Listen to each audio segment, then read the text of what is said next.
the good, the bad, and the nerdy. Hosted by Honey Badger herself, Katie May, and the most enthusiastic person in comics, Mike Watson. What's up, everybody? How you doing? This is Mike Watson right here in the building. I got our substitute teacher in the building, Danny Cooper. What's up, everybody? How's it going? Give me a second here. Our intros are still a little bit rough. We're trying to figure out how to get that smooth transition. We are a project in the works. So first off, Katie May is out of town, and I am specifically told to tell you, Danny Cooper, you cannot replace her. All right. Fair enough. Said keep her seat warm. Got it. No problem. She's coming back. Hold on.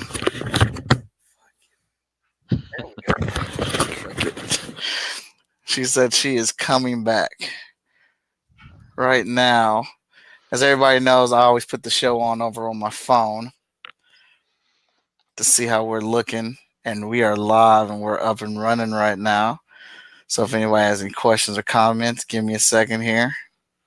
As everybody knows, I always put the show on over on my phone. There we go. Victor Danders and Thaddeus Housey. Sorry if I pronounced your name wrong. They're in the building right now, tuned in, watching us. This is a very late and early edition of The Good, the Bad, and the Nerdy, as tomorrow is the 4th of July holiday, so we will not be recording tomorrow, as we normally do. And we had a bunch of family stuff going on today, so we got into the house now, and we're going to record this episode. I'd like to thank Danny Cooper for stepping in as a substitute teacher. He is also AKA known as the Office Geek, a very fun group on Facebook, a fan page that he started that I enjoy very much. D. Coop, why don't you tell us a little bit about the Office Geek? Oh, yeah. Sorry, I'm just doing a quick, give me a second here. Let me finish up this quick share for today's live show. So the Office Geek, the goal of that is, honestly, for the longest time, I was the Office Geek at my office. Worked there for almost 20 years now, but about 2 years ago, they actually closed our office, and I got to transition to a work from home role. So the whole premise behind the Office Geek for me is what happens when the Office Geek no longer has an office to go to. So, I miss the water cooler days of, hey, did you catch the latest episode of whether at the time it was Walking Dead or back to Breaking Bad or even Game of Thrones. I don't necessarily get that anymore. I get a few IMs throughout the day. But this is my chance to actually kind of get that outlet to talk about pop culture, geeky things, and just express what I enjoy, and hopefully, along the way, get into some conversation that I can't get into in the office no more because it no longer exists for me, unless you consider my home office. But I can engage with people on social media. So yeah, you can find us over on the Office Geek on Facebook. Awesome. And we'll provide a link. We'll put a link in the comments so people can go over there and like that and follow that as well. So this is probably actually the perfect episode for the Office Geek, aka Danny Cooper, to be on, because sadly, even though Katie and I are so close, she does not like SpiderMan. What? No, it's not. Wow. It's not her thing. It's not her thing. We've had many a discussion about this, but it's fine because this is our Spider-Man episode. We have a couple other things we're going to talk about, and we're going to get into. I'm sorry, my hat just keeps looking crooked. So we have our usual episode. What we do is pretty much we get into it for 2 minutes. It is our rapid fire round, and we have 2 items, so we're going to break this up into 2 bits. So we'll do 2 minutes apiece. We have to talk about it, and we have to say, Danny and I, normally Katie, but Danny's here, so he's replacing her right now. We have to get it in for 2 minutes and move on to the next one. I'm going to hit my stopwatch here. Katie normally does this, and she normally keeps me very organized as well. So we have a stopwatch. We're going to reset that bad boy. So for our first item, yeah, here we go. The Witcher. Oh my goodness gracious. Henry Cavill taking over as The Witcher for this Netflix series. And I'm going to start D-Coop, since you're new to the show, you're our guest. You're going to get to go first. We got 2 minutes to both get this in, and I'm starting the timer now. All right, so this is our 2 minute. What do I think about Witcher? Basically, what's coming to Netflix. I got to be honest. When they released that first pic of Cavill and with that wig, I was like, "This looks like it's gonna suck." But they just dropped these 3 pics that you have up this week, and I'm. Why are we still waiting to watch this? Can I watch it now? It looks fantastic. I don't even need to. We haven't seen any video.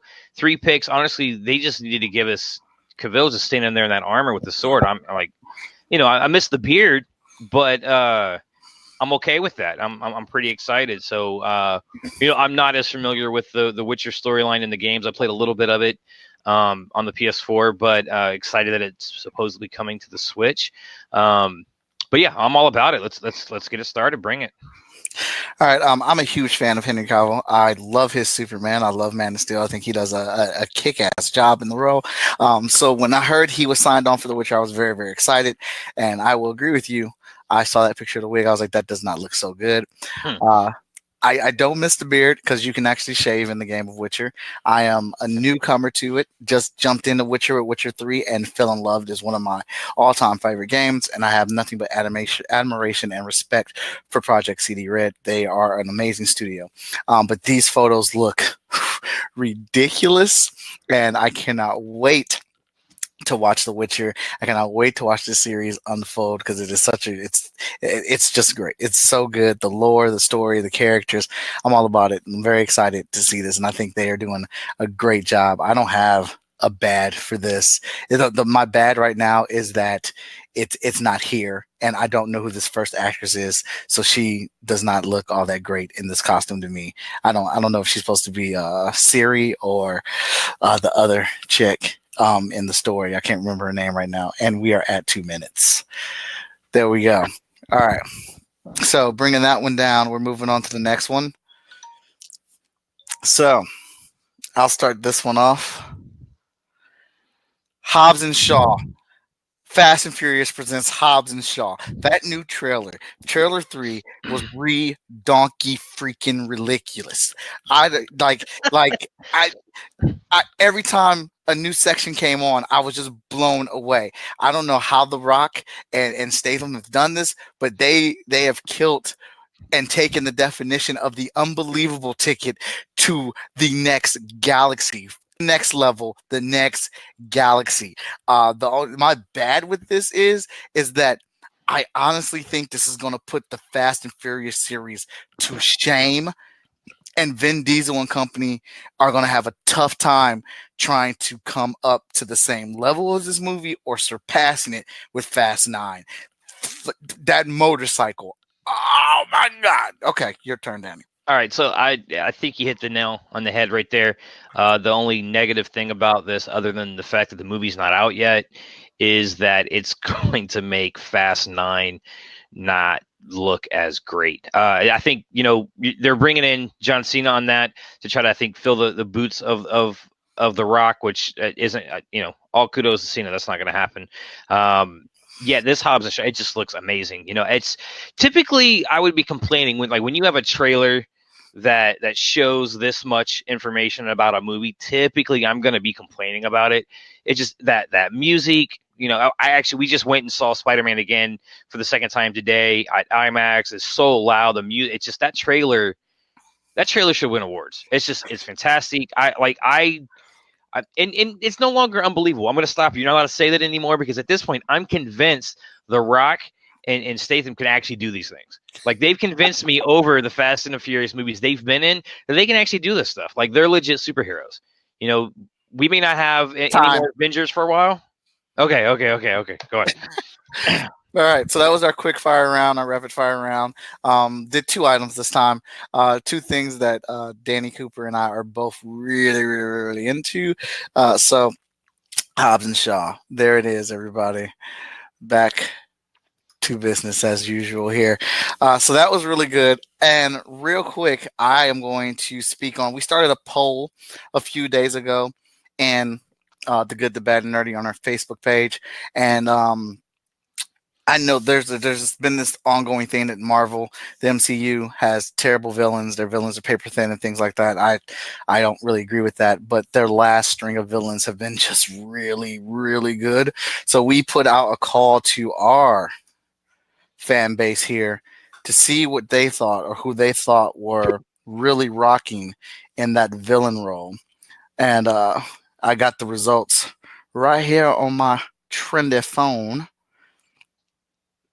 Let's see. So we put Hela, Vulture, Loki, Killmonger, and Thanos in as the big five most recent, most popular ones that people really dug, and we just stuck with the movies. So coming in fifth place, I'm a traditional guy. I like to do it from bottom to top. Hela coming in at fifth place, and then we have Vulture coming in at fourth place, Loki coming in third place, Killmonger coming in second place, and the number one all-time favorite villain from the Good, the Bad, and the Nerdy fan base is Thanos with the most votes in first place. So, and some of the comments that we were getting was just the fact the dude wiped out half the universe. All right. I mean, it took all of the Avengers, all of the heroes to bring him down.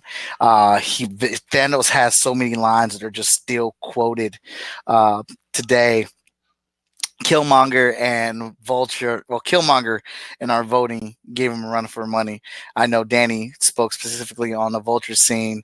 If you want to speak on that, I agree is very, very awesome. Yeah, so I feel like of the villains that we had listed, they all kind of had this jump to becoming the bad guy. But I think what we got with the Vulture is that we got that initial understanding of what led him to become a bad guy, which is really more so not becoming a quote unquote bad guy, but they became a criminal, and it was they got screwed over. And I think we can understand, we would kind of relate to that. So, and then it progressed further along to he really just kind of became the guy that he'll do whatever he has to protect his family. And that whole scene, I mean, I rewatched Homecoming just the other day in prep for Far From Home, and the whole tone of the movie, when that door opens and he's standing there, the entire tone of that movie changes. And that whole car ride of him piecing it together and realizing, oh, you're Spider-Man. I heard, and a lot of people have made comments where they felt like where the light turns green is the moment he figures it out. I almost took that as almost like a hint towards I could see him become the Green Goblin at some point because he looked like Goblin with the face he made. Oh, okay. Yeah, but I mean, even to the point where like Peter saved his life, Peter saved his daughter's life, and that moment where he could have sold Peter out, he protected him. That was absolutely fantastic, and that he was a little more relatable. Obviously, Thanos is an amazing villain. I mean, he killed half the universe, but Vulture, something about them really clicked for me, and I enjoyed his character quite a bit. Maybe it's Michael Keaton, big Michael Keaton fan, but I really liked him. Oh no, Michael Keaton definitely did his thing. Sorry, Danny, I gotta put that up here, let you know she's still here. Understand? Got it. I want Katie May to know she's missed, and I hope she's having a good time out of town with her husband. They're out there kicking it around the world right now. So now that we've warmed it up, we got a little bit loose. We're about to dive in here. Sorry, checking these comments on the thing, trying to multitask. One of these days, I'm going to be able to afford a guy or girl behind the chair. I will. That can do all this stuff, and I can just really, really focus on hammering out the show. So, in honor of Spider-Man 2, Far From Home, yes, we are looking at the Spider-Man franchises. No, sadly, I will not be including Into the Spider-Verse in this. It's standalone, amazing on its own. Absolutely. But we will look at the Raimi trilogy, the Garfield trilogy, and the current trilogy. Well, current. Well, no. Oh, shoot. Garfield doesn't have a trilogy. Garfield has a couple movies. And you could almost let's be honest. Amazing Spider-Man 2 was so bad that counts as two bad movies. So he has a trilogy. The first half and the second half. Terrible. Let's see here. I think we got... Okay, there we go. All right. So we're going to break it open here, everybody. So here you go. You got Garfield. You got Tom. You got Toby. all three of them line together in their respective Spider-Man suits. And, I will honestly say there's some good in all of these. And, there's some bad. I'm going to have to dig for some bad on a couple other ones, more so than another, but hey, it is what it is. So, Spider-Man, the Raimi trilogy, Tobey Maguire starring in it. So, 3 movies, Spider-Man 1, 2, and 3. If I had to pick one definitive thing that I love about Sam Raimi Spider-Man, I am going to have to go with the subway scene.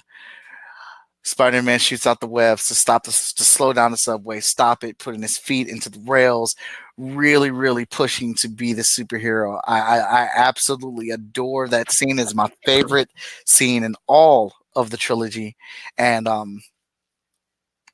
I think it's he was a hero, or rather, he was Spider-Man in the first movie, but in the second movie, he became a hero. Really became a hero with that moment. He was pushed to his limits, and he did everything he could. And I love. Some people don't, but I love the scene where he gets carried away or carried into the back of the bus by everybody. They give him his mask. They're going to protect his identity. I think it's incredible. So that's my absolute. That's my absolute favorite thing about the trilogy. Favorite thing that I love that just stands out. What's your ultimate fave in this trilogy, D. Cooper? I'll have to not to piggyback. I think the train scene was amazing, absolutely, and you absolutely are right. It's the moment he's defined as a hero. It also shows the respect the city has for him as their hero. Mm-hmm. But if I'm going to go back to have something a little different than what you picked, I am going to go with the first Spider-Man.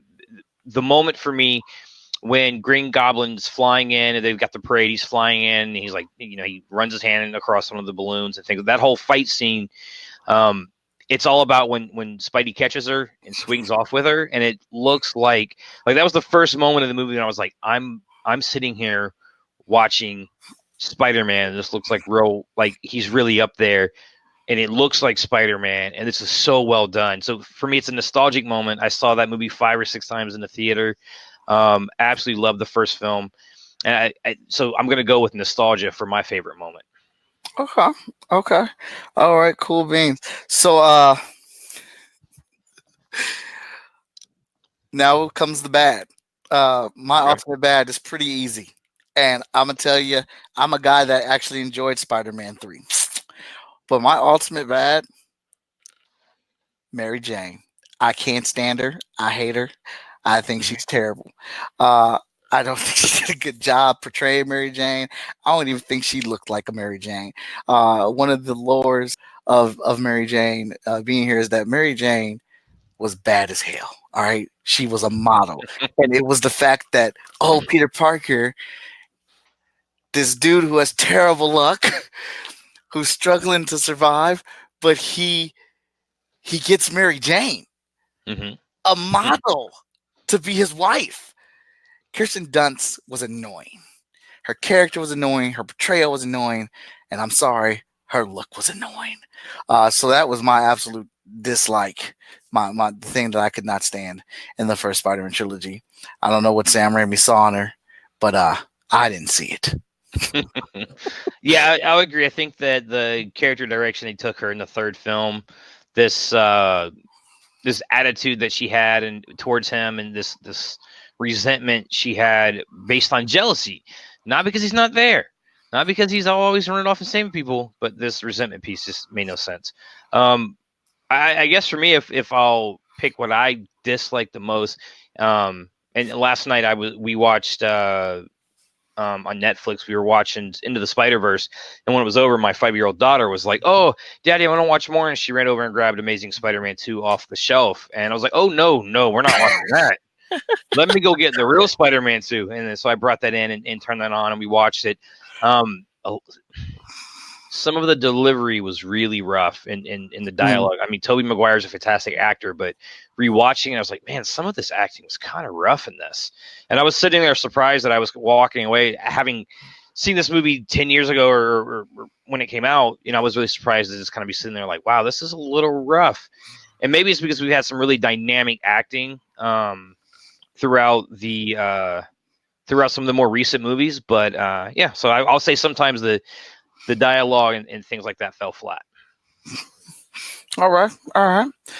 So coming up next, we're about to switch gears and go to the next saga, which will be Sony's Garfield Saga, which I like to call "Make a Movie Before We Lose the Rights" saga. All right. So ultimate good here with these movies. Now, one of the things I thought they absolutely nailed was the movement of Spider-Man, the frame of Spider-Man, how he fights, how he web slings, the quirky, the quips. I really do think they got that spot on right. I really enjoyed that aspect of this film, and again, I did not hate these two movies as the rest of the community did. They're not better than Raimi's trilogy, but I did not hate them. The way he crawled around Lizard Man when he was webbing him up and stuff, like, and just jumping around, like that stuff that was like right out the comic book when they do those after images of Spider-Man moving so fast. The web slinging, the web running, oh my god, the opening scene in 2 when where you can see the fabric of his suit move in the wind, and just the camera angles and how his arms and his legs move.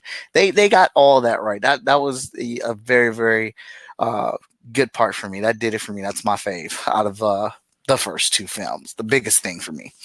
About you, Coop?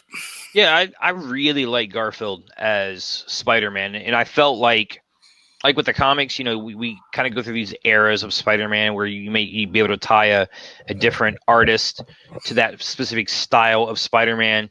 So I kind of feel like Toby was our Ramita Senior era, and then I feel like this, Garfield was our Todd McFarlane style Peter with kind of the like messy hair, kind of lanky. You're absolutely right. I mean, he nailed the dialogue. What I think I like the most, which is kind of the saddest piece of this, is that Garfield was all in with Spider-Man, and he was all about it. He loved it. He was dedicated to it, and you could tell he was heartbroken when they scrapped the third film in this whole new trilogy. Or I think the third film was supposed to be the Sinister Six, at least that's what they hinted at the end of Spider-Man, Amazing Spider-Man 2.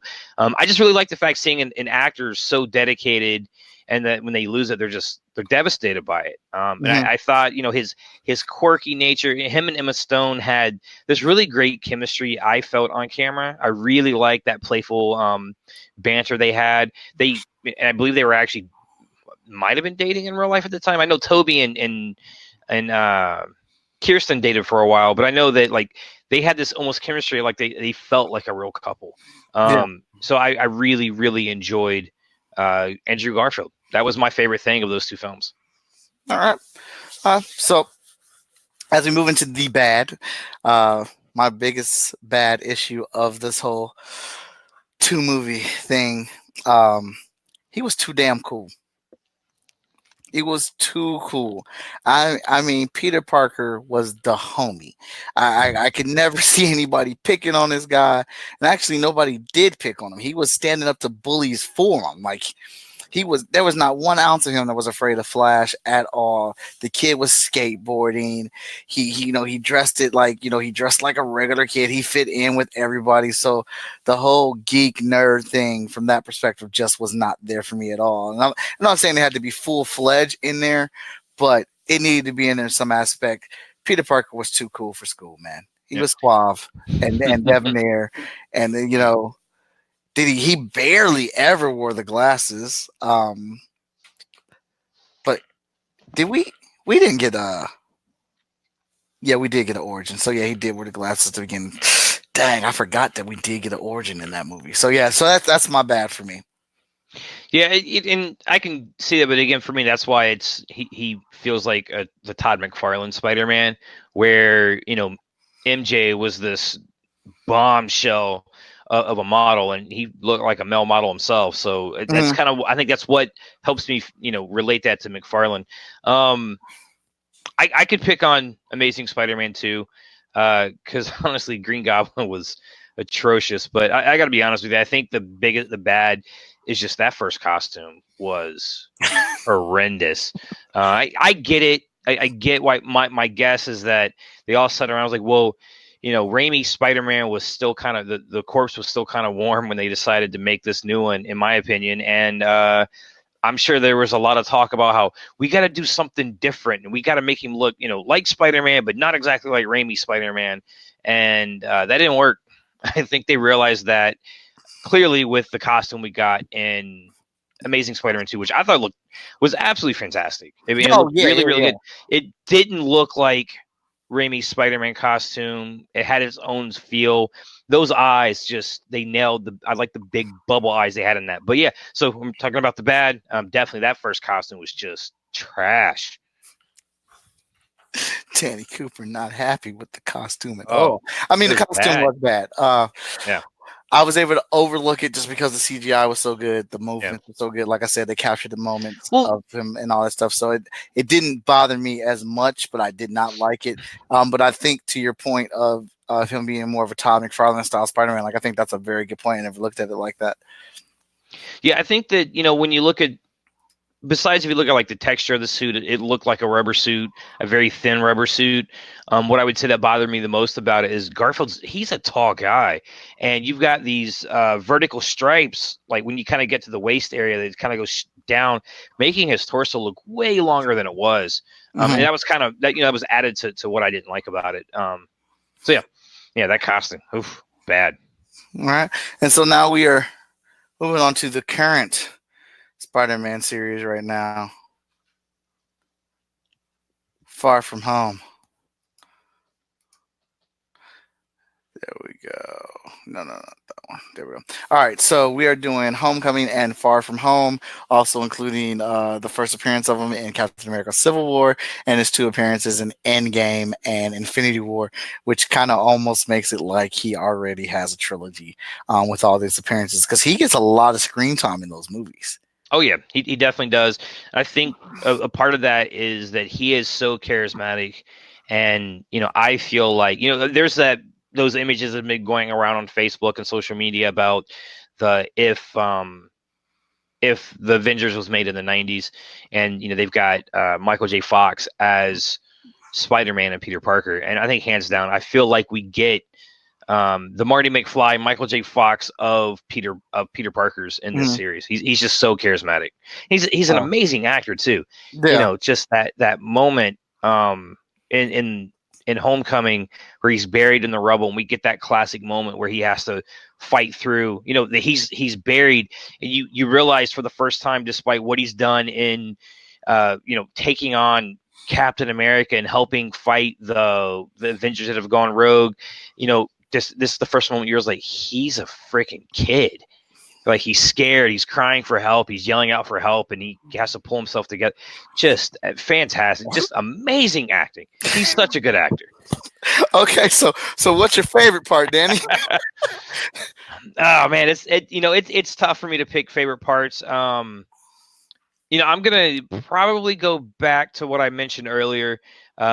Is gonna be that moment. And I don't want to pick any favorite parts from Far From Home because it is so new, and to avoid spoilers. That scene with him and Michael Keaton, the moment he walks in, they open the door, and his entire tone changes. That was a fantastic moment of that movie. For me, it was a good movie. It was a fun movie, but for me, that scene is what pushed it over the edge. So that is a really good scene. My favorite part about these 2 films, or all his appearances, is that I feel like he reacts the way to stuff the way I would react to it. If I was his age with powers, being next to Iron Man and Avengers, like, I would freak out like that. I would have pop culture references. His excitement on and off the camera is spectacular. But so just him, his feels, his emotions, the way he portrays Peter Parker and Spidey on and with the mask on and off is my favorite part of it. He just does an excellent job of it. And how quickly he forgets, oh shoot, I am a superhero, and he has to be pulled back into, oh, let me calm down. Absolutely love it. It's a gem. He just does that very well. Yeah, I feel like the way the Russo brothers kind of depicted him and directed him in Infinity War and Endgame was on this level of comedic relief, and sometimes he came across as almost like ADD type. He's all over the place, but that part of that's that young, anxious mentality. So they did a very good take on it, and obviously we get the other versions, and we get to see him in a more calm state as Peter Parker, not just Spider-Man. Yeah. Segue or add an extra comment in here is that I saw people were saying, or some people were saying that he doesn't make enough quips and he's not funny. Spider-Man's constantly sarcastic and things like that. I just like to point out, to a point you made earlier, he's a 16-year-old kid. He's not confident in this position that he's in. The Spider-Man that makes the quips and the jokes and things like that is a super experienced, confident Spider-Man who does all that stuff, college, and after he graduates and things like that. He's fully comfortable in this position of Spider-Man. This kid isn't. He's just a kid. So I really enjoy the portrayal of what they're doing right now for him. Well, I think if you look at what we've gotten of him is all very, other than the stuff with in Civil War, I feel like we've gotten a very serious storylines. I mean, him going against I think we get that comedic piece in different ways, like Homecoming, he's got on interrogation mode, and Donald Glover's character's all like, I know what a girl sounds like. I'm not a girl, I'm a boy, I'm a man. We get it in different ways. He's not making quips, but he's sitting in that car across from Vulture, and the dude's got a handgun, and he tells him, like, I just saved your life, you should. What do we say? It's very serious, and obviously for anyone that's seen Far From Home, also very, very serious, very dangerous and life-threatening moments. So I don't think he's necessarily been in that position. And you're right. I think once he becomes more experienced, we'll get the quips. I think we'll get the smart, elite comments, because he can handle those things. And that may be what we get in the next installment. Mm-hmm. Very, very good points. So now I got to pick something that I don't like about this version of Spider-Man, and that's very, very hard for me. That's very hard because I enjoy this version of it so much, and I am one of those people that think that this is the best iteration that we've gotten of Peter Parker and Spider-Man in this package or whatnot. So I've been thinking about it for like all day because I knew we were doing the show today. I've seen the movie at the midnight premiere and just really trying to think of what I do not like. I couldn't even really. I enjoy it so much. Yesterday when we saw the movie and I watched it, I was like, man, there is nothing wrong with this. Yeah, I mean, you can nitpick, and I think that level of nitpicking is similar to, I think, the nitpicking you get from Endgame of the whole time travel piece is confusing. Mm-hmm. I think you can nitpick to that degree, but there's no make or break. I'm right there with you. Like, what can you say that you don't like that's terrible about? I mean, he is Spider-Man as far as I'm concerned. He is Peter Parker. Mm-hmm. It's hard to pick. It really is hard to pick something. Yeah, so I mean, if I really, really got to go in here and push and say what I don't like about it, godly, dude, I think there's all right. What I don't like, and it's really reaching, is that in Far From Home, he really does not. He really does not fight well. But again, that's his inexperience. So we never really see him overcome or overtake the Vulture or whatnot. Like with actual. I mean, in Homecoming. Yeah, in Homecoming. Okay, I was like, he's in Far From Home. Yeah. He was, man. I saw you stood up at one point, like, oh my god, it's Spider-Man. Yeah. Because I sat there and I looked over and I was like, Mike, right now is rethinking how to set up his Spider-Man display. I am. All right. So yeah, that was my thing. What's yours? I guess so spoiler alert here, so again, a slight spoiler alert towards it. Again, I'm reaching here, I'm nitpicking.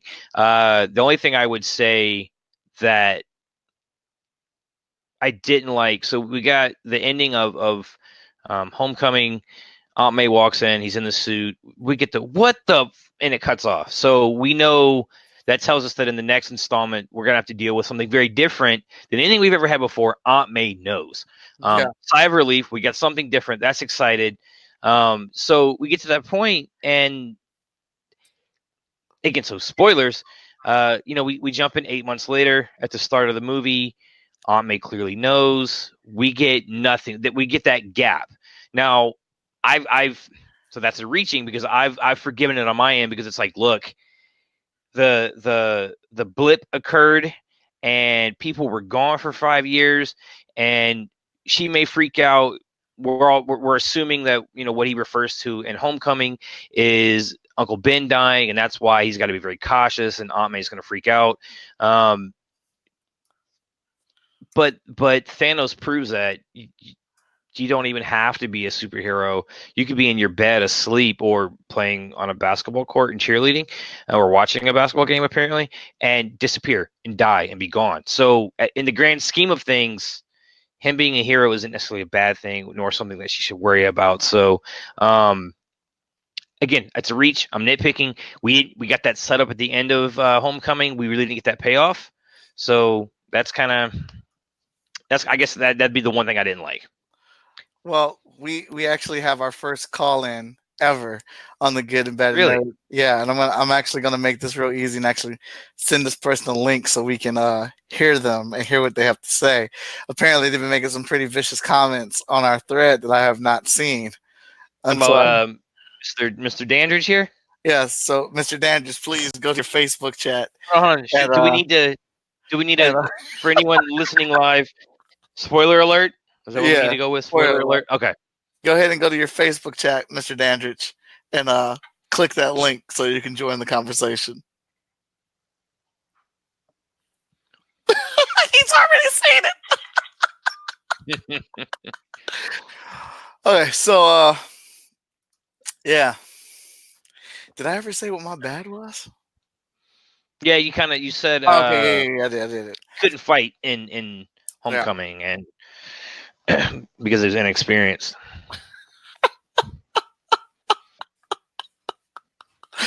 All right, this is so funny.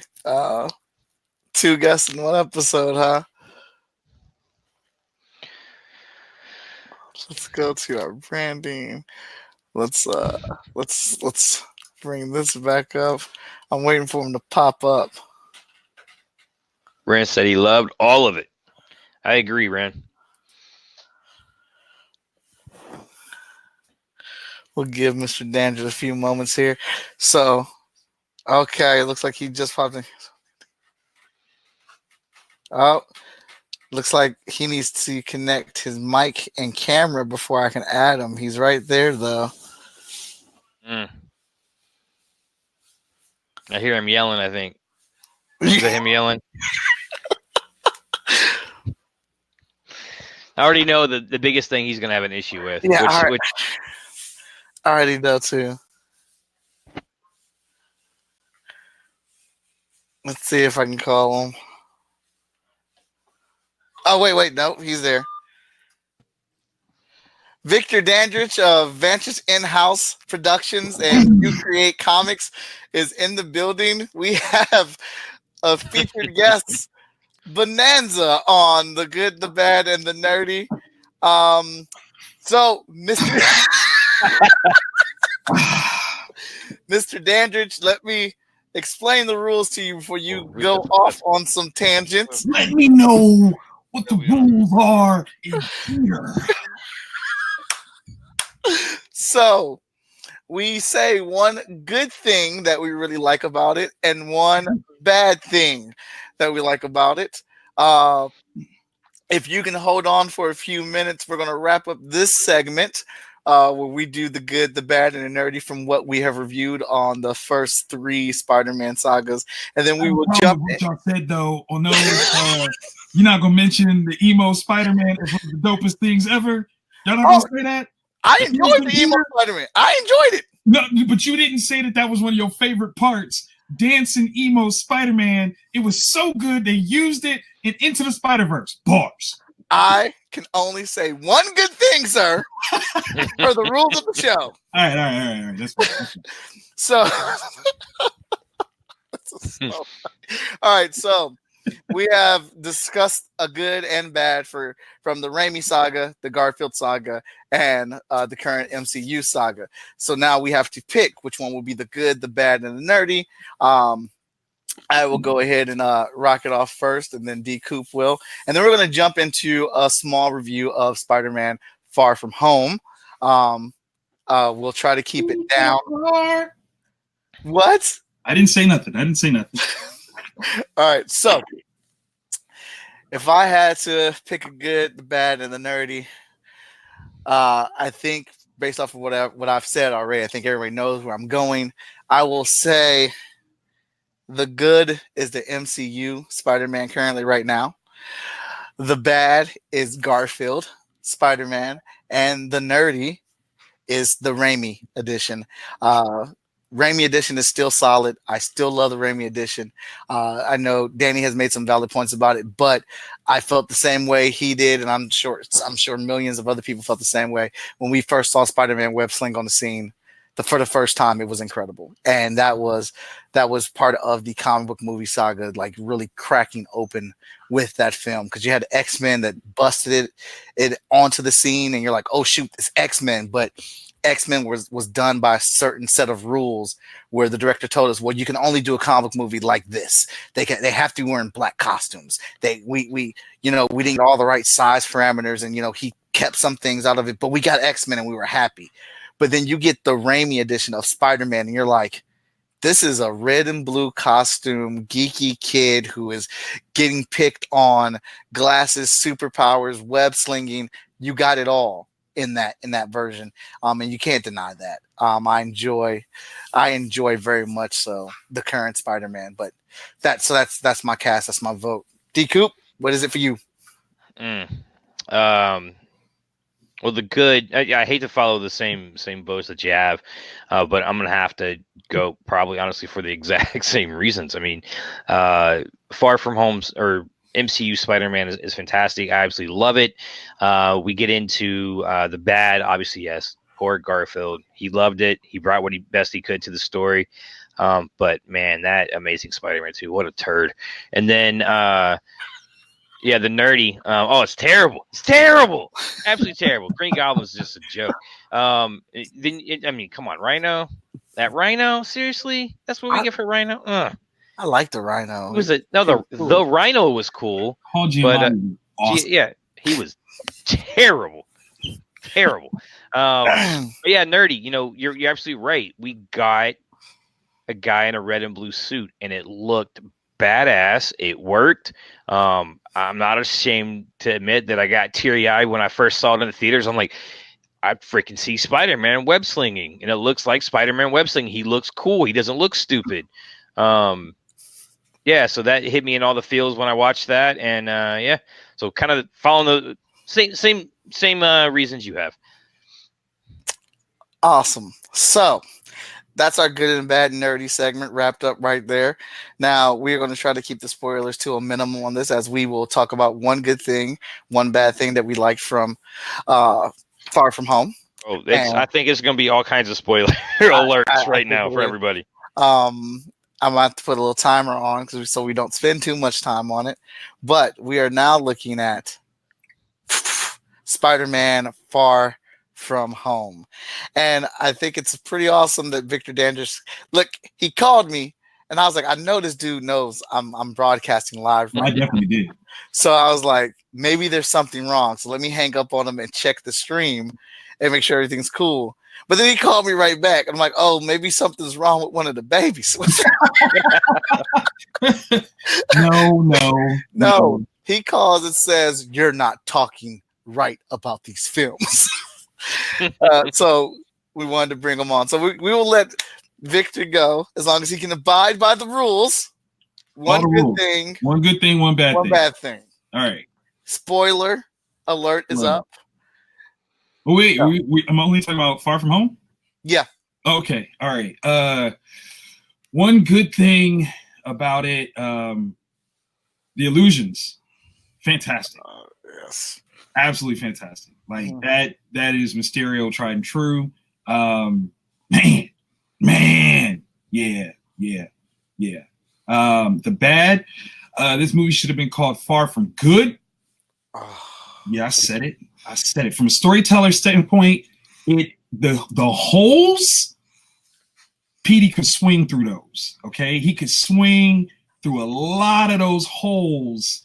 We talked about the one, and again, I'm not going to spoil that one. That's a big one. I got this for you tomorrow. I'm just saying that's a big hole. And so from an editorial standpoint, and Danny, I definitely want to get your thoughts on this one, whether you can say so right now or not.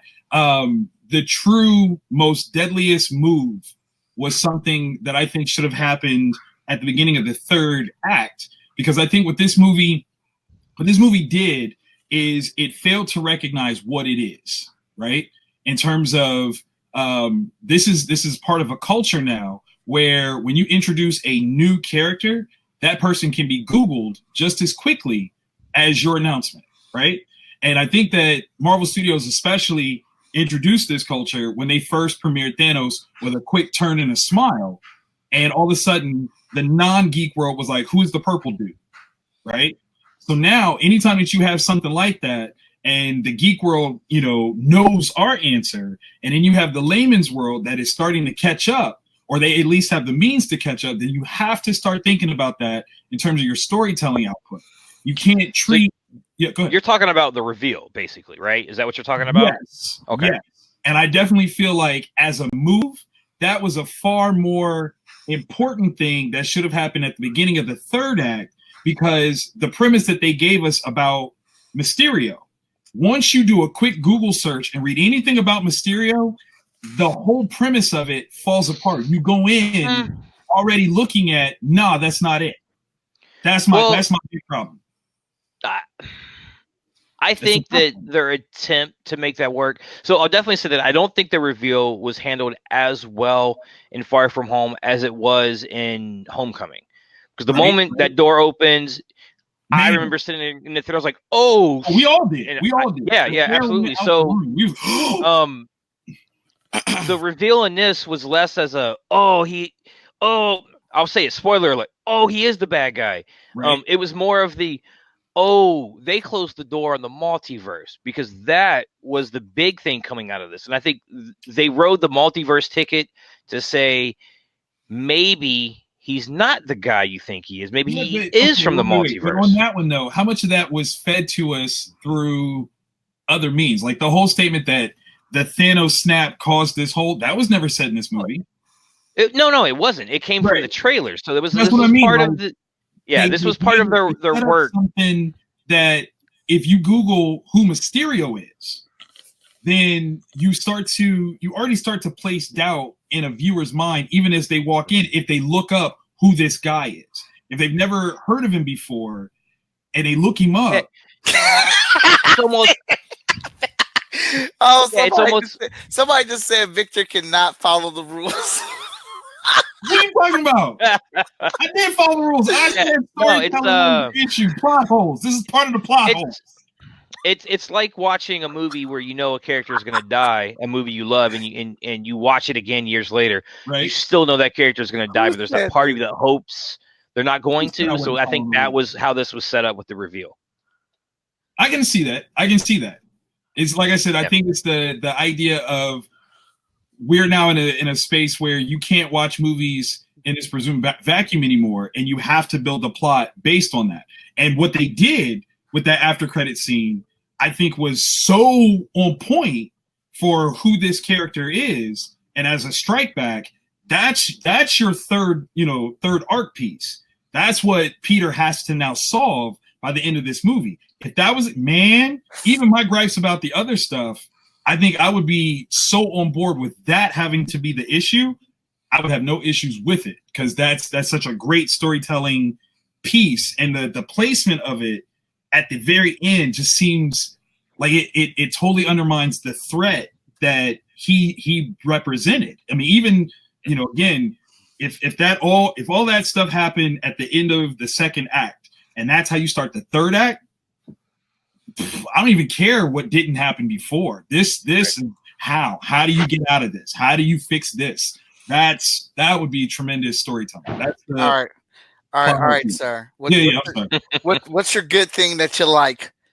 I said the illusions. Okay, all right. Look at you talking about I wasn't following the rules. No. Ren McKenzie said you ain't following the rules, and I'm not saying how he. Maybe it was the 20 minutes of the bad and the 30-second of the good. Yeah, because I'm sorry, the 22 seconds of I like. No, it's probably more like I like the illusions. I did like the now illusions. onto what I didn't like. No, let me tell you the truth. I like the illusions. The illusion of this movie was good. No, the nerdy. I mean, obviously, I'm super nerdy about the storytelling aspect of it. That's my fault. But in terms of what I thought was truly nerdy, though, was the way that they had to adhere to the blip rules. That was super nerdy to me. Mm-hmm. It was hilarious. It was weird at times, but overall, that was super nerdy to me. So, yeah. All right, D. Cooper, you're good and you're bad from Far From Home. All right, so I'm gonna the good. I would say that. Oh man, there's a lot of things I really, really liked about this. The overall one good thing. That's a tough one. I'll say this. I like that we're getting the Peter Parker because that's what they're starting to give us is we're getting the Spider-Man that gets his ass handed to him and he gets back up. So yeah. I feel that they're starting to give it because he got his ass handed to him. So I feel that they're starting to give us that. That's awesome. And then the bad, I could actually change my answer from earlier in regards to something I have a bit of an issue with in Homecoming and Far From Home is this reliance and so quick and easily to kill somebody with this Tony Stark, the Stark Industries tech. I mean, not as much in Homecoming because they deactivate the training wheels protocol. But in this one, seriously, you're that prepared to just murder people. That seems kind of odd to me. Granddad did it. That's how Tony does it. Yeah. Ren McKenzie said light skin cannot follow rules. The bad that you picked is the illusion. And then somebody named Victor Dandridge Jr. put hashtag Far From Good. What? Who said that? Who said that? Wow. Just wanted to plug that in. Go ahead and finish up, Danny. This is a crazy episode. So yeah, that's the bad for me is and I feel that a part of it was just a storytelling device. So if I'm going to go on the geeky part that Vic goes on, where you talk about the storytelling aspect of it, there was a lot I think in Far From Home that was just storytelling device to set up the outcome, and that came across as a little lazy because they could have done it better. They've done it better. They could have done it better. But yeah, I don't like the so quick. Again, spoilers. We got these drones that basically are hit squads for Tony Stark. That gets handed over to a 16-year-old, and he immediately, we know Tony already put him on the training rules protocol. Why were there no safeguards in place for Peter to not accidentally kill a classmate or something along those lines? I think in the story they give us of how he almost accidentally does this is proof that there should have been some type of safety feature in there. I mean, he's calling in a hit on somebody, that's on foreign soil, no less. So, right. Yeah. So that's my bad. I would say that's my bad overall. Shout out Marissa Pierce tuning in again. This is like her third week in a row watching us on our live stream. Shout out to her. Appreciate the support. All right, so we got about 4 more minutes and we got to wrap this episode up. Crazy episode, Jesus Christ. All right, so my ultimate good in this fantastic, so there to good. I couldn't think of anything else, but it would involve the last scene and willing, and the way he wills things into Spidey wills things into existence. That whole conclusion wrap up, I loved it. I love the little homage that we got for a certain spoiler Cap character that we got in there. I thought was incredible, but the will and his focus in that last scene, wow, that's what really did it for me. And it did feel like Spider-Man. It felt like Spider-Man. It felt like any one of those fights in Spider-Man in the comic books where Spider-Man pushes himself to get the win, and it does chime in. I would even go as far to say is that that influence of him getting back up, that might have just been put in after they watched Spider-Verse. Because it's a great theme, and it's something that we know Spider-Man does, but it's not said. We just know he does it. My bad. Oh, goodness gracious. Here's a tough one. I know Victor's like, oh, that's real easy. My bad. For liking his film. No, I really wasn't. If I really had to pick something, not the crazy fan of Happy hitting on Aunt May. I wasn't too crazy about that whole scenario at all. So I would have to say that's my thing again, and that's me nitpicking because I really enjoyed the film. I got to go see it about 7 more times. Like I've already watched Endgame 10 times to really delve into it. I got to get away from my initial happiness of it because I enjoyed it despite Victor's stank face right down there. So question, do you think that the whole Happy Aunt May thing is a substitute for the Coulson Aunt May that we got in the cartoon? Oh yeah, I didn't even think about that. Yeah, it could be. But the Tony Aunt May that we got in Homecoming. Right. I still love that line. What are you wearing? Something skimpy, I hope. Yeah. Yes, Tony. I seriously think he ad-libbed that because that seems so genuine. That laughter is like, you're right, it's appropriate. It did. Well, we gave you a little extra time in this, and we gave you 2 guest hosts in here for a little bit. No, don't apologize. It made the who is the Marissa's throwing up the fist, and Ren said, "You ain't gotta admit I'm right." # we know I am. I said that. Oh, that's Victor. Oh, replying to yeah, Ren McKenzie. And Ren McKenzie said, "No, we don't know none of that." He said your stank face is your regular face that you was making. Jeez. Face when I see you, just because you said that. Oh my God, y'all coming over my house tomorrow? Don't do that. Don't do that. Don't do that. All right. Well, thank you again for tuning into this episode of The Good, the Bad, the Nerdy. I hope your 4th of July is spectacular. Very much so looking forward to ours. We started our little celebration a bit early tonight, watching the fireworks downtown. Red, white, and bloom. Bloom. What is it? Boom? Or the blue? The red, white, and blue? No, red, white. Red. Okay. Red, white, and boom. How long have you lived in Columbus? Forever. You don't know what it is? No, you don't go down there. I don't. We watched it on TV. You TV. lived down there for like 7 years. And I moved. I lived down there out of necessity. But next week, Katie May will be back with us. Katie, I hope you know Danny can't replace you. We got to shout that out every now and again. Yep. I appreciate the trust to fill in. Thank you. She recommended it, so feel honored. All right. Awesome. I do. But thank you for tuning in. Like shout out Victor Dandridge for popping in with our first phone call guest. Hey, long time listener, first time caller. Let's go. Thank you to Danny Cooper, the Office Geek. We provided a link for that in our chat, in our comments. Please go over to give that page a like and a follow. He puts up some good content over there. Stay tuned to the Good, the Bad, and the Nerdy Facebook page as we keep it popping. As you know, we have a lot of things going up there. Follow us on the Twitter at TT or T the Nerdy on Twitter. We keep things popping on there as well. And as always, stay epic. Enjoyed having you here. We'll have Katie back on here. I think we're going to dive into some Harry Potter and stuff. I mean, Katie and I have a lot of nerdy things planned for the show.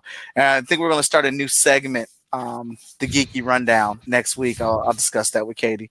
You know, she keeps it organized here. Be sure to check out Vantage In-House Productions, as they have a hot new comics coming out this year. You Create Comics is the tool line that is tearing up the comic industry right now on helping you make comics. Freestyle Comics has tons of new stuff coming out as well.